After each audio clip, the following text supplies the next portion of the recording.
Estimados televidentes de TV Mundus, desde nuestra querida congregación María Rosa Mística, acá estando presentes en el oratorio, quería mandarles o expresarles mi gran agradecimiento por todo, mediante una bendición, pidiéndole que por mediación de María Rosa Mística, el Señor nos bendiga, nos proteja, los libere de todo mal y esté siempre en el corazón de ustedes. Que la bendición de Dios Todopoderoso descienda sobre cada uno de nosotros, en el nombre del Padre, del Hijo y del Espíritu Santo. Amén. Padre nuestro que estás en el cielo, santificado sea tu nombre, venga a nosotros tu reino, hágase tu voluntad en la tierra como en el cielo. Danos hoy nuestro pan de cada día, perdona nuestras ofensas, como también nosotros perdonamos a los que nos ofenden. No nos deje caer en la tentación y líbranos del mal. Amén. Que Dios los bendiga.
Buenas noches, otra edición de nuestro noticiero aquí en TV Mundus.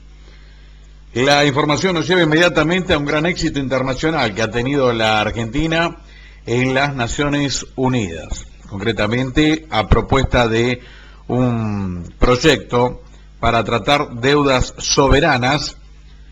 El Estado argentino logró imponer en la Asamblea General de Naciones Unidas una votación contundente de 136 votos a favor y apenas 6 votos en contra con 41 abstenciones. ¿Qué dice la votación? Se establecen 9 puntos para regularizar las deudas externas de los estados nacionales. Entre los puntos centrales se establece como una normativa para de acá en más negociar, y este no es el caso solamente de Argentina ante los fondos buitres, sino el de muchos estados nacionales, inclusive europeos. Concretamente, un Estado tiene derecho a reestructurar su deuda. El segundo punto es el respeto a la mayoría de acreedores, 2/3 partes. Quiere decir que si el 66% del volumen de deuda acordó una reestructuración, el resto debe aceptarlo. Y esto obviamente está mirando a la Argentina, donde entre otras cosas tenemos, por ejemplo, que prácticamente el 93% se ve ahora sometido a una incertidumbre por apenas 7% de fondos buitres. El tercero de los puntos descarta la posibilidad del fallo de una corte internacional, esto es, no puede haber nada superior a las Naciones Unidas, va dirigido al juez Tomás Griesa en Nueva York. Se constituye siempre una comisión veedora del origen de la deuda. Por otra parte, esta comisión debe tener el principio de imparcialidad. En el sexto punto, los bienes en el extranjero no se pueden embargar, como han querido hacer con la fragata Libertad o los fondos del Banco Central, en el caso de nuestro país. Por otra parte, la reestructuración se debe realizar en una negociación aproximadamente en unos 18 meses de plazo, con posibilidades de extensión de la misma, es decir, no se puede correr a los estados con vencimientos. Por otra parte, el acuerdo es vinculante a todos los acreedores. Esto es para justamente frenar lo que es la acción de los fondos buitres. Y por noveno punto, no puede haber acreedores ocultos. Vaya, de esto debiera saber justamente el juez municipal norteamericano Tomás Griesa, que ahora quiere poner algunos acreedores para lo que se llama la fórmula par y paso, cuando en realidad no se sabe quiénes son. Ministro de Economía y Finanzas Públicas de la República Argentina, doctor Axel Kicillof, quien participó en representación de nuestro país del proceso de votación e informará a la señora Presidenta de la Nación sobre los resultados de la misma. Hola, Presidenta, buenas tardes. Estamos acá realmente muy emocionados, muy felices. Tenemos acá atrás el edificio característico de las Naciones Unidas, el edificio en donde se acaba de votar una resolución que la verdad entendemos nosotros que es histórica. Una resolución que fue originada por aquel dictamen de la Corte Suprema de Justicia en junio del año pasado, cuando le dio lugar a lo que decía el juez Griesa y a lo que le exigían los buitres, que era que cambiara completamente las reglas internacionales de la deuda externa. A partir de ese momento, en el mes de septiembre, usted por indicaciones suyas vinimos acá a Estados Unidos y se votó la constitución de una comisión especial para que se generara un nuevo marco jurídico multilateral para la reglamentación de los procesos de reestructuración de deuda soberana. De ese momento hasta ahora pasó un año, solamente un año, y tenemos hoy que la propuesta argentina de los 9 principios que deben regir, según las Naciones Unidas, las reestructuraciones de deuda a lo largo y a lo ancho del planeta han sido votadas por una mayoría abrumadora. 136 votos positivos, solo 6 votos negativos. Fíjese que aquella resolución de hace un año tenía 11 votos negativos, hoy solo quedan 6 votos negativos. Yo quiero mencionar a los países que son Canadá, Estados Unidos, Inglaterra, Alemania, Japón, Israel. La verdad que no sorprende porque tienen una posición muy particular en la economía mundial, pero lo que tenemos que decir es que el resto del mundo está de acuerdo con que ahora las deudas soberanas tengan que respetar estos principios. Se los leo muy brevemente. Las deudas, la reestructuración de las deudas es un derecho soberano de los estados, es decir, que esta es una decisión, tanto como la política económica, que deben tomar los países. En segundo lugar, las reestructuraciones tienen que responder a la buena fe, tienen que negociarse de manera constructiva. Después la transparencia, que la información se conozca por todo el mundo y de todas las partes. La imparcialidad, y esto nos hace acordar al juez Griesa, la imparcialidad. Esto es fundamental, que las instituciones, la justicia, cuando participa de los procesos de reestructuración de deuda, no puede inclinarse tan alevosamente como hoy pasa con los fondos buitres para un lado. La igualdad. Esto quiere decir que ningún acreedor puede verse favorecido. De nuevo, los fondos buitres piden unas condiciones completamente inequitativas y desiguales. Piden cobrar más que el 92% que aprobó.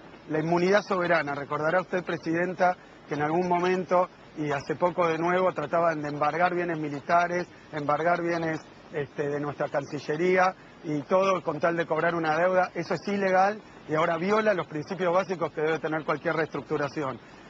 La legitimidad, por supuesto, tienen que respetarse los contratos, tienen que respetarse a las partes y respetarse las decisiones de una reestructuración. Después, la sustentabilidad. Esto hace acordar, obviamente, y permítame decirlo porque esto lo escribió el gobierno argentino, al principio central que puso Néstor Kirchner cuando dijo los muertos no pagan las deudas, ¿no?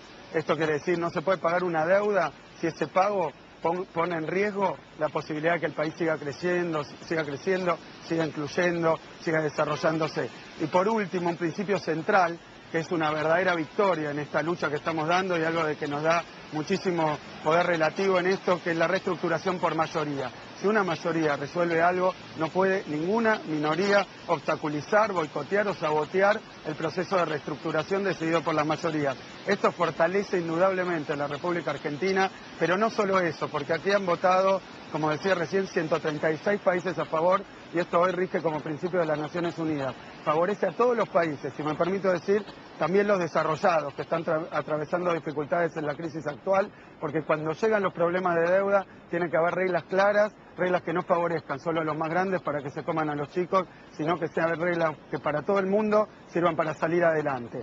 Esto, lo que quiero decir es que a partir de ahora es una resolución de las Naciones Unidas, como otras tantas, los derechos del niño, los derechos de la humanidad, tantas resoluciones importantísimas. Hoy quedan estos principios grabados en piedra. Presidenta de la Nación Argentina, por su indicación los trajimos acá, nos apoyó el G77 con China y hoy nos apoyaron 136 países y hoy esto es ley de Naciones Unidas. Muchas gracias, muchísimas gracias y felicitaciones a ambos, al canciller, a vos y a todo el cuerpo de economistas y diplomáticos que ha trabajado en esta tarea. Muchas gracias a nombre de todos los argentinos. El ministro de Economía argentino, Axel Kicillof, y Héctor Timerman, el ministro de Relaciones Exteriores, han sido dos grandes artífices de esta movida que impulsó la presidenta Cristina Fernández de Kirchner. Entre otras cosas, bueno, precisamente Axel Kicillof explicó esto en una escuela de negocios norteamericana. Apenas un par de minutos de esta explicación en relación a la votación obtenida por la Argentina en la Asamblea General de las Naciones Unidas. La New School ha sido siempre una referencia del pensamiento heterodoxo en economía, y muchos de los profesores de acá, particularmente Anwar estuvo algunas veces en Buenos Aires, y entre economistas heterodoxos tenemos algún grado de intercambio. Lo que quiero decir también es que últimamente estuve visitando Nueva York y Estados Unidos muy seguido, debido a mis funciones como ministro de Economía. Nos hemos visto a menudo con mi amiga la embajadora Cecilia Naón, pero lamento decir que han sido visitas ocasionadas por uno de los desastres financieros probablemente más grandes y resonantes de la historia económica reciente, que es el juicio contra Argentina de algunos pequeños fondos especulativos, los fondos buitre, y todo esto lo que ha generado todo esto en tribunales de aquí, de Nueva York. Así que he estado reunido más con abogados y con medios financieros internacionales que con profesores y estudiantes de economía, de forma tal que esta para mí es una visita realmente mucho más placentera, venir a hablar de economía a estudiosos de la economía y estudiantes de economía, y también es muy placentera porque hoy a la tarde voy a participar de la reunión plenaria de las Naciones Unidas, la Asamblea General, donde si todo funciona tal cual está previsto, se van a aprobar por primera vez en la historia algunos principios para la reestructuración de la deuda soberana de los países. Esos principios, y no puedo dejar de decir... En la provincia de Tucumán se dio un hecho vergonzoso. Todos los partidos de derecha que apoyaban a José Cano tras haber sido derrotados en la elección a gobernador empezaron a alimentar el mito o el fantasma del fraude, que es lo que van a hacer en cada elección sabiendo que pierden en las urnas. Esto llevó a que la Junta Electoral Provincial Tucumana tuviera que hacer un recuento donde volvió a abrir todas las urnas, que es un hecho poco frecuente. Más allá de lo que fue el recuento provisorio, se volvió a hacer un recuento que tardó 15 días, urna por urna, y se ratificó el resultado. El Frente para la Victoria, con Juan Mansur como candidato, había obtenido el 52% de los votos contra 40 de José Cano, quien representa a todos los partidos de la derecha, es decir, desde Macri a Sergio Massa y lo que queda, los restos del radicalismo. Decíamos entonces, lo que se dio es que la justicia, en un fallo realmente vergonzoso, la justicia tucumana, una de las justicias más corruptas del país, anulara los comicios. Los jueces Salvador Norberto Ruiz y Eve López Poisek, quienes están ligados familiarmente a partidos de derecha y a corporaciones, anularon los comicios. Por lo tanto, la voluntad popular no sirve, no funciona. Entonces, en las denuncias periodísticas, lo cual por supuesto no tiene absolutamente nada que ver, y sobre supuesto reparto de bolsones a los votantes, pero eso no tiene nada que ver con el resultado, lo cual por supuesto habla realmente de un hecho vergonzoso de la justicia tucumana. El gobierno de la provincia de Tucumán ahora pidió un persalto directamente a la Corte Suprema de Justicia en un hecho inaudito, porque dentro del comicio, dentro de los lugares de votación, no hubo ninguna irregularidad. Las 4 urnas que se quemaron fueron quemadas inclusive por dirigentes de la oposición. Vamos a ver qué ocurre en estos próximos días y si se ratifica como corresponde la voluntad del pueblo tucumano, quien le dio la victoria al Frente para la Victoria por 52% contra el 40% de los partidos de derecha. Vamos a la primera pausa y en instantes retornamos con nuestro panorama de noticias aquí en TV Mundos.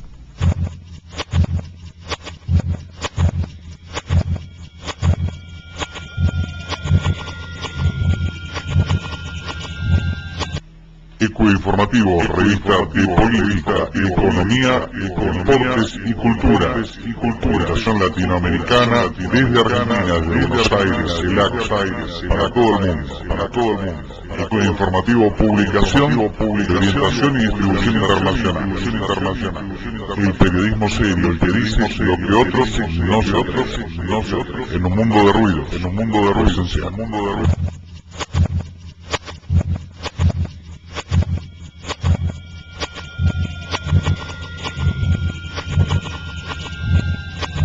Afortunadamente en Naciones Unidas, Palestina sigue ganando lugares y ahora puede izar su bandera. Ya prácticamente no quedan espacios en los cuales Palestina no sea reconocido como Estado. Recordemos, Palestina está invadido por los judíos de Tel Aviv y esta situación irregular se sostiene porque lo sostienen precisamente las corporaciones judías a nivel mundial, los Estados Unidos y Gran Bretaña, que son donde los bancos, la banca judía es la que sostiene esta situación irregular de ocupación. Los palestinos ya ocupan lugares en la UNESCO, son reconocidos por casi 120 países del mundo. En la Argentina, por ejemplo, tienen embajada y en las Naciones Unidas ahora pueden izar su bandera. Pero todavía el suelo de Palestina está invadido por las tropas sionistas. Un importante logro y obviamente no es menos simbólico que un canciller argentino, que es justamente un dirigente de origen judío, explica la razón de que Argentina apoye a la nación palestina. Le hubiese gustado que hoy estemos votando la incorporación del Estado palestino como miembro pleno de la Asamblea de las Naciones Unidas. Sin embargo, porque esta organización todavía necesita reformas, el Estado palestino no puede ser miembro porque debe ser primero aprobado por una minoría de países que conforman el Consejo de Seguridad. Es por lo tanto que nosotros votamos con alegría la incorporación del pabellón palestino a la suma de países que están representados en el frente de este edificio. Ya que la Santa Sede también va a estar representada en dicho pabellón, con su pabellón, déjeme reiterarle una frase que repite el Papa Francisco, que es: destruyamos muros y construyamos puentes. Pues bien, es hora de que hagamos eso con el pueblo palestino y le demos al pueblo palestino la oportunidad de decidir por sí solo la creación de un Estado palestino, y a esta asamblea darle el derecho, sin el tutelaje del Consejo de Seguridad, de poder votar la incorporación del Estado palestino como miembro pleno. Muchas gracias. Sigue tensa la frontera entre Colombia y Venezuela. Concretamente allí los paraco o paramilitares colombianos siguen poniendo problemas de inquietud dentro de Venezuela. Se robaban inclusive los alimentos que en Venezuela son subvencionados, y esto obligó precisamente a que Nicolás Maduro tuviera que tomar una medida definitiva y valiente hasta que el gobierno colombiano tomara su contraparte, lo que corresponde, que es detener la delincuencia que es muy propia de Colombia. Por lo tanto, digamos así, inclusive Holguín, la ministra de Relaciones Exteriores colombiana, admitió que eso le causa daño a Venezuela, pero todavía no toma medidas definitivas.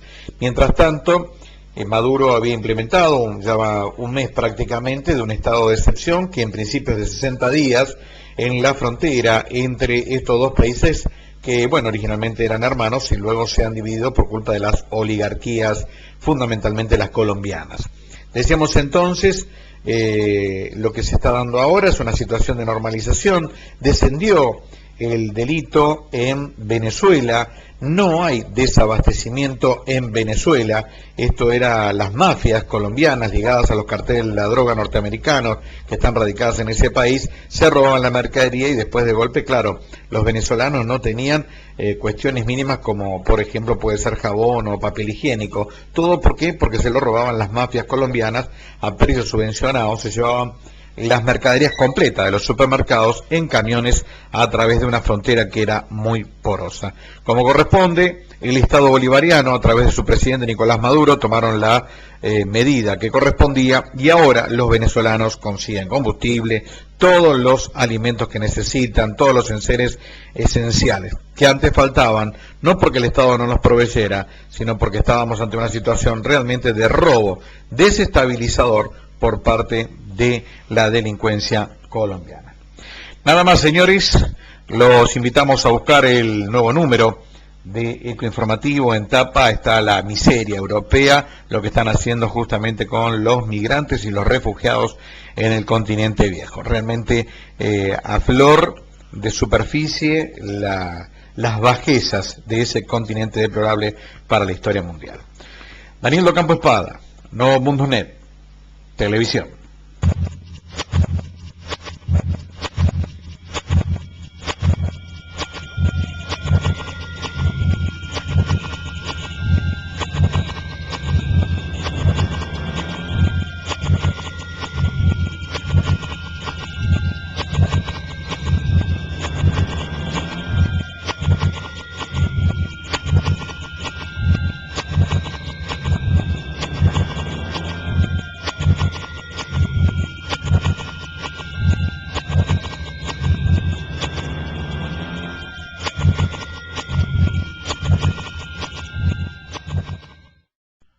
Usted está en TV Mundus, canal digital por internet.